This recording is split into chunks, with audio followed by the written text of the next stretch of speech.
የጂ20 ሀገራት ላይ ኢትዮጵያ እንድትሳተፍ ተጋብዛ ነው የተሳተፈችው።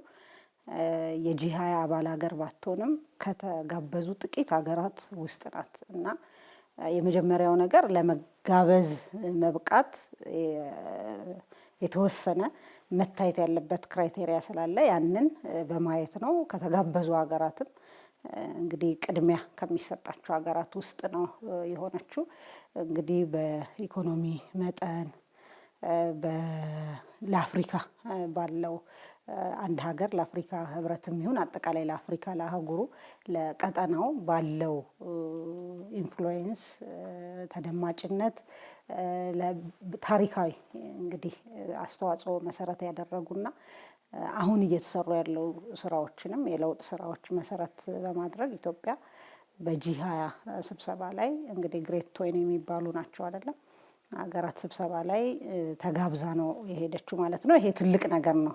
መጀመሪያም በዛ መድረክ ላይ መጋበዝ ከዛ ባለፈ የጂ20 ሀገራት ስብሰባ የዛሬ 20 ዓመት አካባቢ ጀምሮ የተጀመረ ቢሆንም በአፍሪካ ምድር ላይ ለመጀመሪያ ጊዜ እየተደረገ ያለ ነው።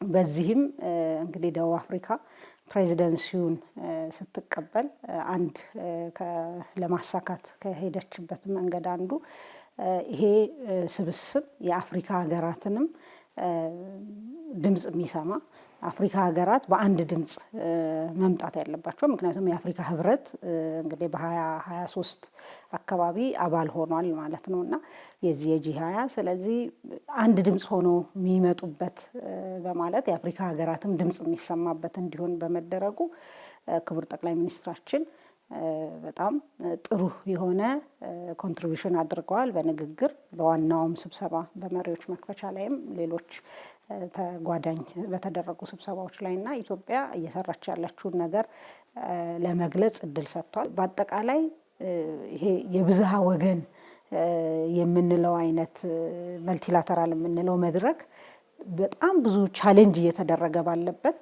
ግን አይ መልቲላተራል መድረክ ብቻ ነው የሚያዋጣን የሚለውን ድምጽ በስፋት የተሰማበት ነው። እንግዲህ ከዚህ አኳያ ኢትዮጵያም በደንብ ድምጿን አሰምታለች። ክቡር ጠቅላይ ሚኒስትር እንግዲህ እንዳያችሁት በርካታ መሪዎችን አግኝተዋል።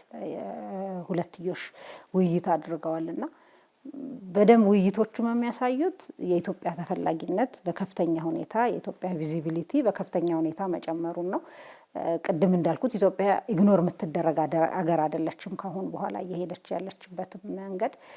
ስለዚህ እነዚህ በርካታ መሪዎች የኢትዮጵያን ልማት እንዲደግፉ በተለይ ኢንቨስትመንት እንዲያመጡ በስፋት ንግድ ላይ የተሻለ እንዲደረግ የተሻለ የንግድ ግንኙነት የተጠናከረ እንዲኖር ሰፊ ውይይት አድርገዋል እና ለኢትዮጵያ በጣም ትልቅ ትርጉም ያለው ስብሰባ ነበር።